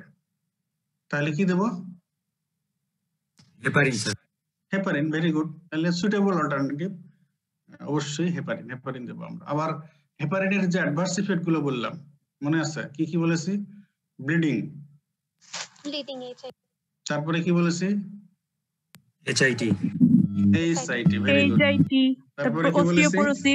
অস্টিওপোরোসিস। এবং ওখানে একটা কথা বললাম যে স্পেশালি প্রেগন্যান্ট লেডিজ যদি মোর দ্যান 6 মান্থস, হ্যাঁ, যদি একটা না ইউজ করে তাহলে আবার তার অস্টিওপোরোসিসের চান্স খুব বেশি। তো এখন হলো ফার্স্ট ট্রাইমেস্টারে আমরা দিলাম যে ওয়ারফেরিন দিতে পারবো না, এজন্য হেপারিন দিলাম। এতে হেপারিন দিতে দিতে দিতে যদি 6 মাস ক্রস করে যায় তার তো আবার অস্টিওপোরোসিস হওয়ার চান্স থাকে। তাহলে কি করতে হবে? তাহলে কি উপায়? ওয়ারফেরিন দেওয়া যেতে পারে। তাহলে সেকেন্ড ট্রাইমেস্টারে গিয়ে আমরা হেপারিনকে আবার রিপ্লেস করে ওয়ারফেরিন দেব। সেকেন্ড ট্রাইমেস্টার থেকে শুরু করে নেয়ার টার্ম বোঝো তো? এখানে টার্ম বলতে কি টার্ম বোঝানো হচ্ছে? Pregnancy terms. টার্ম বলতে labour delivery period.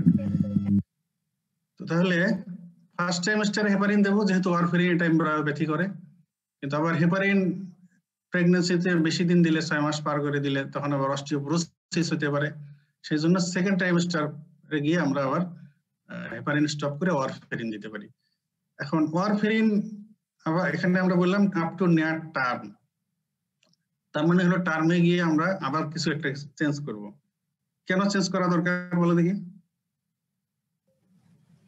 Sir breast feeding করবে তো স্যার, ওয়ারফেরিনের ব্রেস্ট ফিডিং এর উপরে কোনো সাপ্রেসিভ ইফেক্ট আছে এরকম কথা কি আমরা বলেছি? আমরা তো বলি না এরকম কথা। তাহলে এটা আসতেছে কেন? স্যার বাচ্চার ক্ষতি হতে পারে। টার্মের সঙ্গে রিলেটেড যেহেতু, তাহলে এই টার্মের সঙ্গে রিলেটেড কথা বলো। টার্ম মানে ডেলিভারি বা লেবারের টাইমে একটা কমন প্রবলেম কি হয়? প্রিপার্টাম হেমোরেজ না হলে স্যার। ওয়ারফেরিন এমব্রায়োপ্যাথি। এমব্রায়োপ্যাথি কি লাস্ট ট্রাইমেস্টারে গিয়ে হয়? স্যার ওই যে হেমোরেজ হইতে পারে, প্রিপার্টাম হেমোরেজ, পোস্টপার্টাম হেমোরেজ। ব্লিডিং, তার মানে যে কোনো ডেলিভারি, লেবার একটা কমন প্রবলেম। কারো কম হয়, কারো বেশি হয়, বা কমপ্লিকেশন কারো কম হয় বেশি হয়। ব্লিডিং তো একটা কমন ফ্যাক্টর ব্যাপার ডেলিভারির টাইমে। তো এখন যদি এই ডেলিভারির কমপ্লিকেশনের জন্য যদি ব্লিডিং হয়, এদিকে যদি আবার অ্যান্টিকোয়াগুলেন্টও পাইতে থাকে, তারপর যদি ওয়ারফেরিন পাইতে থাকে, আমরা একটু আগে কি বললাম যে ভিটামিন কে দিয়ে যদি আমরা ওয়ারফেরিনের ওভারডোজকে ম্যানেজ করি বা ওয়ারফেরিনের কমপ্লিকেশন ব্লিডিং এটাকে ম্যানেজ করতে চাই, এটা তো তাড়াতাড়ি করা যাবে না, সময় লাগবে, তাই না? তো সেই জন্য নেয়ার টার্মে গিয়ে আবার আমরা পেশেন্টকে হেপারিনের উপরে রাখবো। নেয়ার টার্ম এন্ড নেয়ার টার্ম আবার আমরা ওয়ারফেরিন থেকে সুইচ করে হেপারিনে চলে যাব, কারণ হেপারিনের অ্যাকশনটা ওয়ারফেরিনের অ্যাকশন টার্মিনেট করতে অ্যান্টিডট দিয়ে যত সময় লাগে, হেপারিনের অ্যাকশনটা এর চাইতে আগে টার্মিনেট করা যায়। তাহলে use of anticoagulants in pregnancy, first ট্রাইমেস্টারে heparin, যেহেতু warfarin is contraindicated due to risk of warfarin এমব্রায়োপ্যাথি। আবার সেকেন্ড ট্রাইমেস্টারে গিয়ে হেপারিন স্টপ করে ওয়ারফেরিনে আসবো, কারণ হেপারিন এই প্রেগন্যান্সিতে 6 মাসের বেশি দেওয়া হলে আবার অস্টিওপোরোসিস হতে পারে। ওয়ারফেরিনে চলে আসলাম। আবার নেয়ার টার্ম এন্ড টার্ম এই টাইমে আবার ওয়ারফেরিন স্টপ করে হেপারিন দেব, কারণ যদি কমপ্লিকেশন ব্লিডিং হয় তাহলে ওয়ারফেরিনের চাইতে হেপারিনের উপরে থাকলে এটাকে স্টপ করে দিয়ে এটার অ্যাকশন টার্মিনেট করা বেশি সহজ।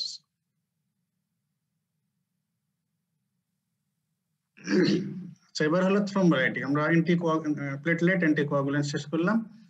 এখন এস্টাবলিশড থ্রম্বাস, এটা কি লাইসিস করার জন্য যে ড্রাগ, এগুলো আমরা বলি থ্রম্বোলাইটিক্স, drugs that causes lysis of established thrombus, thrombolytics or fibrinolytics বলা হয় এগুলোকে, যেহেতু ফিব্রিনোলাইসিস প্রসেসটাকে এনহ্যান্স করে এই ড্রাগগুলো কাজ করে, এজন্য এরা ফিব্রিনোলাইটিক্স বটে। এক্সাম্পল হচ্ছে স্ট্রেপ্টোকাইনেজ, অ্যানিস্ট্রিপ্লেস, আর কিছু টিপিএস, টিস্যু প্লাজমিনোজেন অ্যাক্টিভেটরস, এর মধ্যে অ্যালটিপ্লেস, রিটিপ্লেস, টেনেকটিপ্লেস, এগুলো স্টেপ বাই স্টেপ আসছে। নাউএডেজ টেনেকটিপ্লেস ইউজ হচ্ছে। এই গ্রুপের মধ্যে স্ট্রেপ্টোকাইনেজ ছিল ফার্স্ট ড্রাগ, এরপরে এই টিপিএস গুলো আসে, এর মধ্যে অ্যালটিপ্লেস, রিটিপ্লেস, নাও টেনেকটিপ্লেস। স্ট্রেপ্টোকাইনেজ, এটা আসলে স্ট্রেপ্টোকক্কাল অরিজিন, এই জন্যই নাম হয়ে গেছে streptokinase. It is protein in nature. Streptokinase has additional anticoagulant effect. এটা যেমন একটা থ্রম্বোলাইটিক, আবার এটার কিছুটা অ্যান্টিকোয়াগুলেন্ট ইফেক্টও আছে। এজন্য it is often used as thrombolytic for first time use. যখন কারো অ্যাকুট এমআই হয়ে গেল ফার্স্ট টাইম ইউজের ক্ষেত্রে এটাকে অনেক সময় চুজ করা হয়, যদি এখন টেনেকটিপ্লেসে কনভার্ট হয়ে গেছে সব। এটা আগে এগুলো বলা হয়তো সুবিধা, যে এটা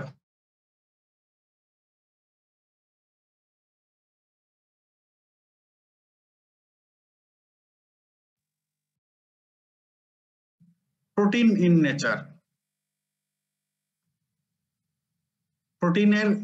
প্রোটিন সাবস্টেন্স বডিতে অ্যাডমিনিস্ট্রেশনের জন্য কিছু যে সমস্যা হতে পারে, febrile reaction, hyper sensitivity reaction, এগুলো হতে পারে।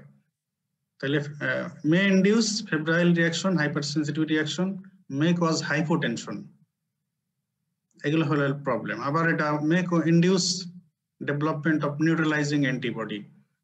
এজন্য নিউট্রালাইজিং অ্যান্টিবডি যদি স্ট্রেপ্টোকাইনেজ, যেহেতু প্রোটিনের এগেইনস্টে অ্যান্টিবডি তৈরি হতে পারে, তো এই অ্যান্টিবডি যদি একবার যার এমআই হয়ে গেল তাকে স্ট্রেপ্টোকাইনেজ দেওয়া হলো, তো তার বডিতে যদি নিউট্রালাইজিং অ্যান্টিবডি তৈরি হয়ে যায় against streptokinase, subsequently second attack of MI হয় তাকে যদি স্ট্রেপ্টোকাইনেজ দেওয়া হয়, তাহলে নিউট্রালাইজিং অ্যান্টিবডি তার বডিতে থাকার কারণে সেকেন্ড টাইমে এই স্ট্রেপ্টোকাইনেজ লেস ইফেক্টিভ হতে পারে।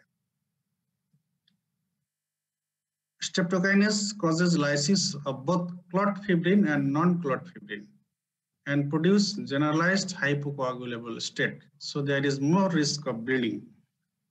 তো স্ট্রেপ্টোকাইনেজ দিলে যে সে যে ফিব্রিনোলাইটিক সিস্টেমকে অ্যাক্টিভেট করে, সে ক্লটে যে ক্লট গুলো আছে সেখানে যে ফিব্রিন আছে সেইটাকেও লাইসিস করে, আবার ক্লট ছাড়াও যে ফিব্রিন গুলো আছে সেগুলোকেও লাইসিস করে।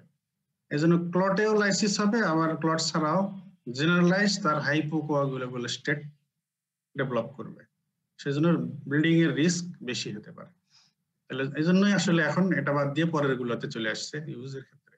তাহলে প্রোটিন নেচার, এই কারণে এটা ফেব্রাইল হাইপারসেন্সিটিভ রিঅ্যাকশন করতে পারে, আবার এটা হাইপোটেনশন করে, নিউট্রালাইজিং অ্যান্টিবডি ফর্মেশন করতে পারে। এজন্য ফার্স্ট টাইমের ক্ষেত্রে এটার ইফেক্ট ঠিক আছে, কিন্তু সাবসিকুয়েন্ট ইউজে এটার ইফেক্ট কম হতে পারে।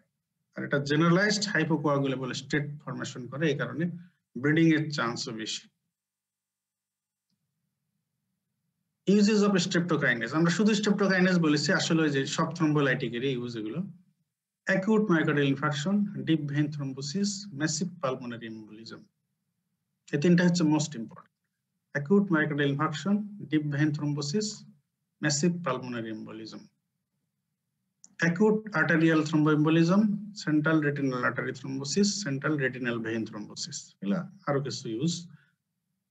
Acute MI, DVT, massive pulmonary embolism. Acute arterial thromboembolism, central retinal artery thrombosis, central vein retinal vein thrombosis. Altiplase মানে এর পরের যেগুলো tissue plasminogen activator, recombinant tissue plasminogen activator, এটার আবার এডিশনাল অ্যান্টিকোয়াগুলেন্ট ইফেক্ট নাই। এটা যেহেতু রিকম্বিনেন্ট টিস্যু প্লাজমিনোজেন অ্যাক্টিভেটর, এদের ক্ষেত্রে febrile reaction, hypersensitive reaction, hypotension এগুলোর চান্স কম, নিউট্রালাইজিং অ্যান্টিবডি ফর্মেশন করে না। এই জন্য ফার্স্ট টাইমে ইউজ করলে যেমন থ্রম্বোলাইটিক ইফেক্ট পাওয়া যাবে, সাবসিকুয়েন্ট ইউজেও সিমিলার থ্রম্বোলাইটিক ইফেক্ট পাওয়া যাবে, যেহেতু কোনো নিউট্রালাইজিং অ্যান্টিবডি ফর্মেশনের ব্যাপার এক্ষেত্রে নাই। আরো এটার অ্যাডভান্টেজ হলো যে এই টিস্যু প্লাজমিনোজেন অ্যাক্টিভেটেড গুলো শুধু যেখানে ক্লট আছে ওইখানে কাজ করে, ওইখানকার ফিব্রিনকে লাইসিস করে। সো স্ট্রেপ্টোকাইনেজের ক্ষেত্রে যে জেনারেলাইজড হাইপোকোয়াগুলেবল স্টেট ফর্মেশন হওয়ার রিস্ক ছিল, এই জন্য ব্লিডিং এর রিস্ক বেশি ছিল। এইগুলো যেহেতু শুধু ক্লট ফিব্রিনকে লাইসিস করে, কাজে অন্য জায়গায় ব্লিডিং করানোর চান্স এটার ক্ষেত্রে কম। ইউজ অ্যাকিউট মায়োকার্ডিয়াল ইনফার্কশনে এখন acute ischemic stroke and massive pulmonary, main use তো আসলে ওই তিনটাই, acute myocardial infarction, acute ischemic stroke or cerebral infarction, massive pulmonary embolism.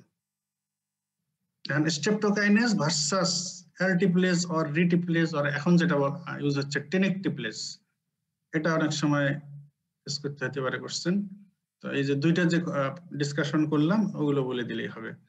স্ট্রেপ্টোকাইনেজ হলো স্ট্রেপ্টোকক্কাল অরিজিন, অ্যালটিপ্লেজ বা রিটিপ্লেজ বা টেনেকটিপ্লেজ যেটাই বলো, এগুলো নট স্ট্রেপ্টোকক্কাল অরিজিন। এই স্ট্রেপ্টোকাইনেজের ক্ষেত্রে febrile reaction, hyper sensitive reaction, hypotension এগুলোর চান্স বেশি থাকে। অ্যালটিপ্লেজ, রিটিপ্লেজ, টেনেকটিপ্লেজ এগুলোর ক্ষেত্রে চান্স কম, এগুলোর চান্স কম। স্ট্রেপ্টোকাইনেজের এডিশনাল অ্যান্টিকোয়াগুলেন্ট ইফেক্ট আছে কিন্তু এগুলোর নাই, টিপি এর নাই। নিউট্রালাইজিং অ্যান্টিবডি ফর্মেশন স্ট্রেপ্টোকাইনেজের ক্ষেত্রে হতে পারে, এই কারণে সেকেন্ড অর সাবসিকুয়েন্ট ইউজের ক্ষেত্রে এটা লেস ইফেক্টিভ হতে পারে। অ্যালটিপ্লেজ, রিটিপ্লেজ, টেনেকটিপ্লেজের ক্ষেত্রে নিউট্রালাইজিং অ্যান্টিবডি ফর্মেশন হয় না, এই কারণে সাবসিকুয়েন্ট ইউজেও সিমিলার ইফেক্ট পাওয়া যাবে। ফার্স্ট ইউজ এন্ড সাবসিকুয়েন্ট ইউজে সিমিলার ইফেক্ট পাওয়া যাবে। ঠিক আছে, তাহলে এগুলো কিছু কম্পারেটিভ ডিসকাশন করি। স্যার ওই যে স্ট্রেপ্টোকাইনেজের ক্ষেত্রে নিউট্রালাইজিং অ্যান্টিবডি ফার্স্ট টাইম দেয়া যাবে, পরে সেকেন্ড টাইম বা সাবসিকুয়েন্ট দেয়া যাবে না, এটা একটু বুঝি না, এটা যদি আবার একটু বলতেন। আচ্ছা আচ্ছা, স্ট্রেপ্টোকাইনেজ একটা প্রোটিন যদি বডিতে এক্সপোজড হয় তো ইমিউন সিস্টেম রেসপন্স করে অ্যান্টিবডি তৈরি করে, এটা অনেক ক্ষেত্রেই তো ঘটে। এটা ইমিউনোলজির কিছু নলেজ তোমাদের আছে নিশ্চয়ই। তো এই অ্যান্টিবডি গুলো যেগুলো তৈরি হয় এগুলোর অনেক ধরনের অ্যান্টিবডি তৈরি হতে পারে।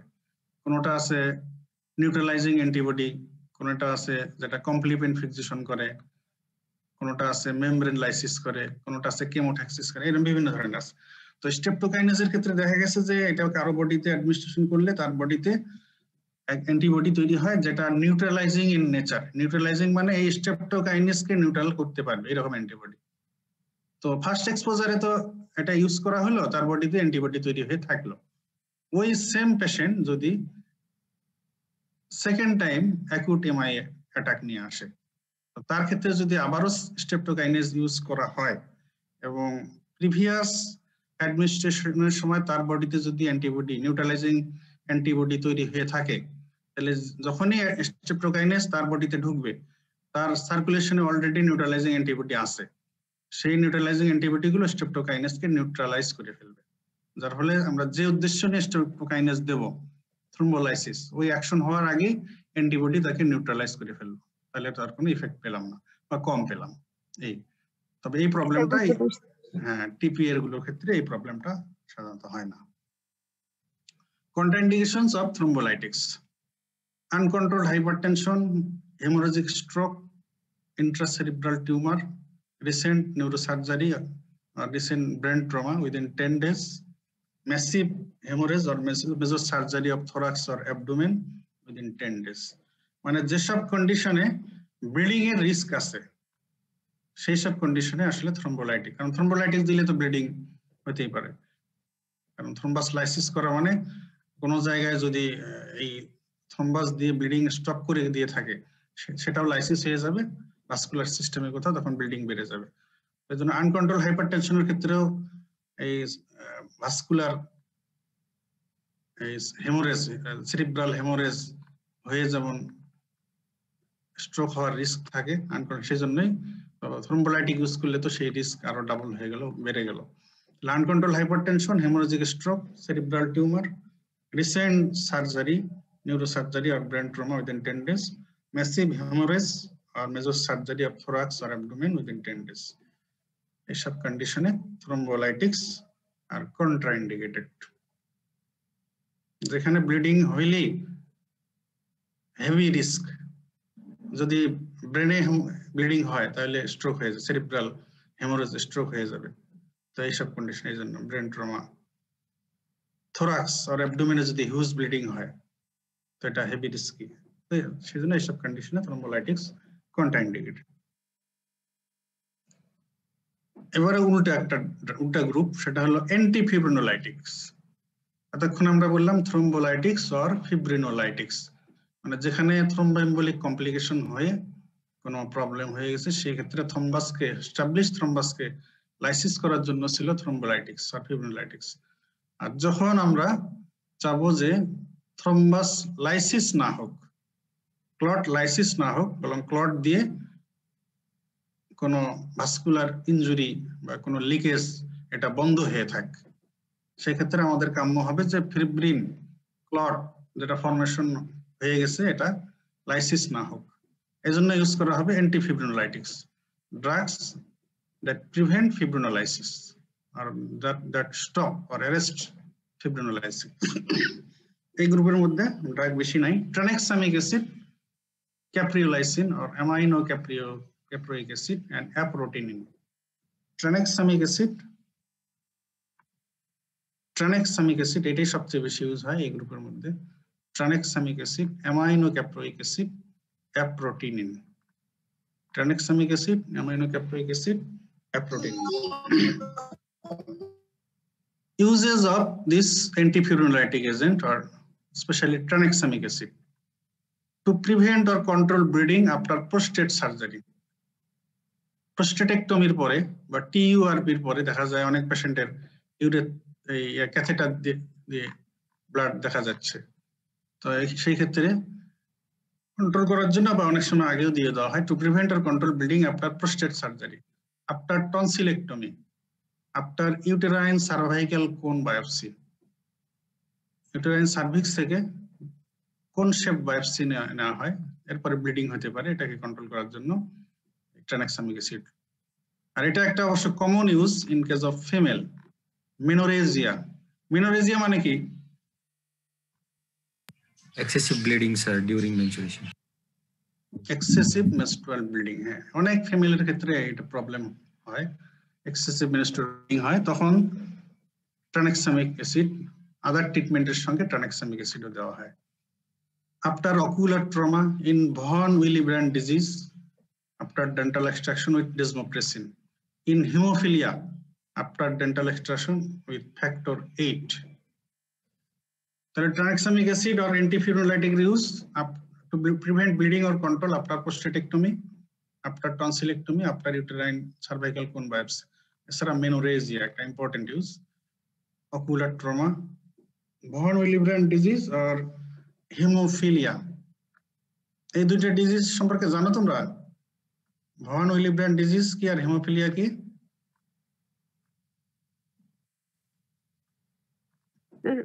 হিমোফিলিয়াটা তো স্যার এই যে ফ্যাক্টর 8 কোয়াগুলেটিং ফ্যাক্টর, ওইটার অ্যান্টি-হিমোফিলিক ডেফিসিয়েন্সি এন্ড ফ্যাক্টর 9 ডেফিসিয়েন্সিতে হয়।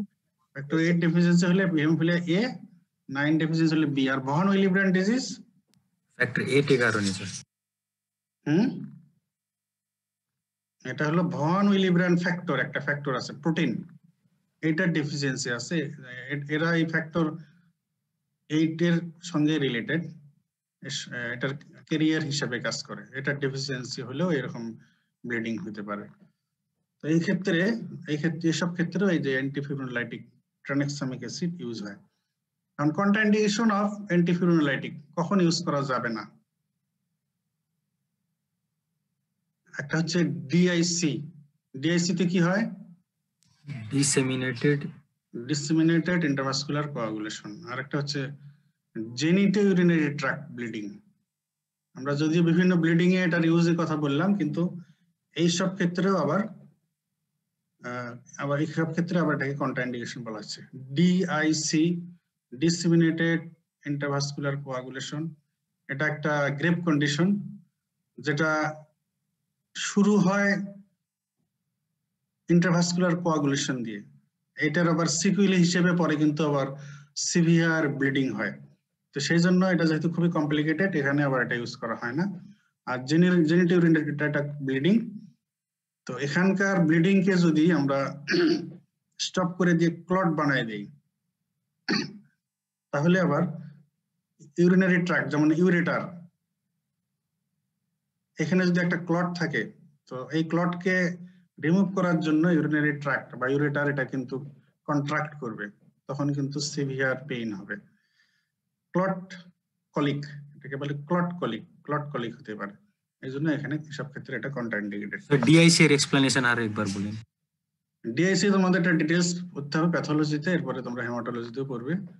এটা কিছু কিছু কন্ডিশনে এই কোয়াগুলেশন সিস্টেম অ্যাক্টিভেট, কিছু সিভিয়ার ইনফেকশন আছে, তারপরে ট্রমা, সার্জারি, ইভেন কিছু ম্যালিগনেন্সি আছে যেখানে কোয়াগুলেশন সিস্টেম অ্যাক্টিভেশন হয়ে যায় ইনিশিয়ালি। ডিসেমিনেটেড নাম এই জন্য, ডিসেমিনেটেড ইন্টারভাস্কুলার কোয়াগুলেশন। হোল বডিতে কোয়াগুলেশন সিস্টেমের সব কম্পোনেন্ট এগুলো স্টেপ বাই স্টেপ অ্যাক্টিভেশন হয়ে ডিসেমিনেটেড ইন্টারভাস্কুলার কোয়াগুলেশন হয়ে যায়। তো যখন কোয়াগুলেশন হয়ে যায়, ওই ক্লটিং প্রসেসে প্লেটলেট, ক্লটিং ফ্যাক্টর এগুলো সব ইউটিলাইজ হয়ে যায়। ইউটিলাইজ হয়ে গেলে তখন আবার বডিতে প্লেটলেট এন্ড ক্লটিং ফ্যাক্টরস এর ডেফিসিয়েন্সি দেখা দেয়। তো তখন আবার যদি ক্লটিং ফ্যাক্টর ডেফিসিয়েন্সি হয়, প্লেটলেট ডেফিসিয়েন্সি হয়, তখন আবার ব্লিডিং শুরু হয়ে যায়। Initially intervascular thrombosis followed by bleeding, এই ধরনের প্রবলেমটা, এটা হচ্ছে ডিএস। তো এই জন্য এটা যেহেতু শুরু কোয়াগুলেশন দিয়ে শেষ হয় আবার ব্লিডিং দিয়ে, তো এই জন্য এই যেটার বাইপোলার প্রেজেন্টেশন, এই জন্য অ্যান্টিফিব্রিলেটিক এখানে কন্ট্রাইন্ডিকেটেড। আর বললাম যে জেনিটাল ইউরিনারি ট্র্যাক্ট ব্লিডিং, কারণ এখানে ব্লিডিং স্টপ করে ক্লটটা থাকে গেলে এই ক্লট স্টিমুলেটস ক্লট কলিক। ঠিক আছে, তাহলে আমরা অ্যান্টিথ্রম্বোটিক, that is antiplatelet, anticoagulants, thrombolytics and also antifibrinolytics discussion শেষ করে দিলাম। তো মোটামুটি haemostasis, coagulation, anticoagulation related discussion শেষ। ওকে, জি স্যার। আচ্ছা, এখন বলো তোমাদের ওদিকের ক্লাস, ম্যাডামের ক্লাস কত দূর গেছে? স্যার ম্যাডাম তো স্যার ক্লাস নিতে চাইতেছেন, কিন্তু হলো বিভিন্ন কারণে ক্লাস ওনার নেওয়া হয়ে উঠতেছে না। মানে বৃহস্পতিবার উনি অ্যান্টিডায়াবেটিক, জি স্যার অ্যান্টিডায়াবেটিক ড্রাগটা ওইটা স্যার নিবেন স্যার বৃহস্পতিবার ইনশাআল্লাহ স্যার, যদি কোনো ঝামেলা না হয় আর কি স্যার। রবিবার তো স্যার নিতে চাইলেন, ওই যে স্যার মারা গেল, স্যারের ওখানে যায়, মুন্নি ম্যাডামের এখানে গেল, এই জন্য নিতে পারেনি। আচ্ছা ঠিক আছে, জি স্যার। আমি তাহলে কালকে অন্য একটা টপিকস পড়াই দেবো। জি স্যার। কালকে 11:30টায় ক্লাস হবে ইনশাআল্লাহ। ঠিক আছে, জি স্যার। টাইমলি জয়েন করো সবাই। স্যার ওকে, আসসালামু আলাইকুম স্যার। ওয়ালাইকুম আসসালাম।